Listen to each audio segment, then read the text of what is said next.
Excellency.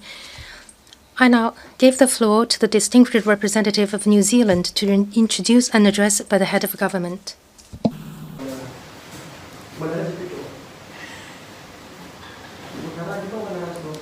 Prestigious people, speakers of note, Chief One, and all of this General Assembly. Warm greetings to you all from my home country of New Zealand. Greetings to you all.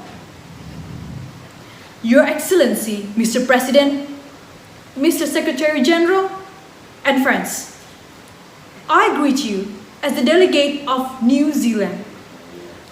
It's an honor to be standing here in front of a great people that dedicate themselves for their countries. Whether you're a man or woman, we can see how we have the right to give a speech and participate, regardless of gender.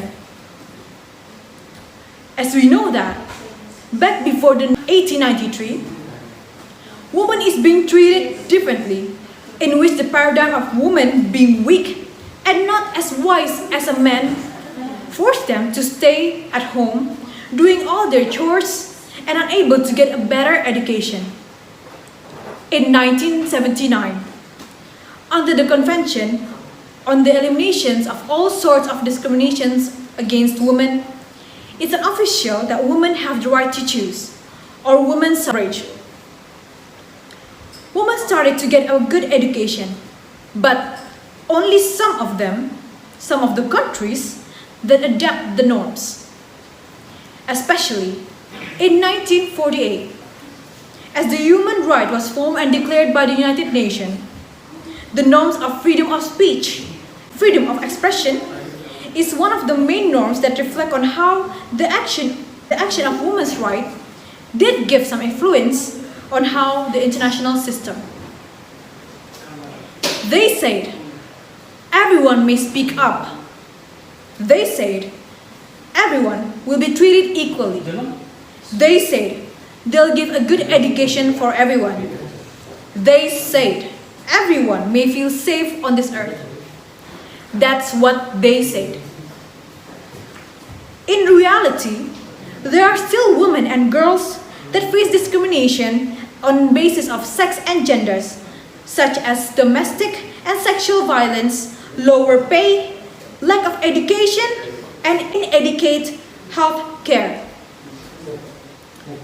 125 years ago, New Zealand became the first country in the world to give the right for women to vote on national basis or national level.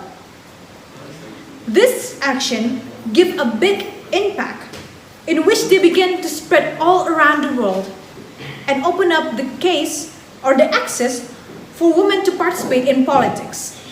To be more precise, on 19 September 1893, the governor of Glasgow signed a new electoral act into law in New Zealand. Certainly, New Zealand gave all support to all the actions of gender equality. Not only does women, men have the right to in our country. Constitute proof.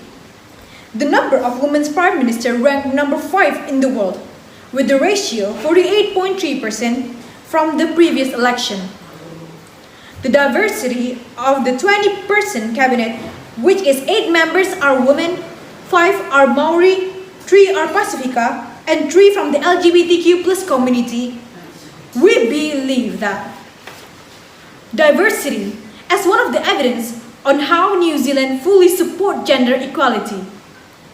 Furthermore, our government also unveiled a New Zealand dollar 2.8 billion income support initiative for the country's most vulnerable, primarily women.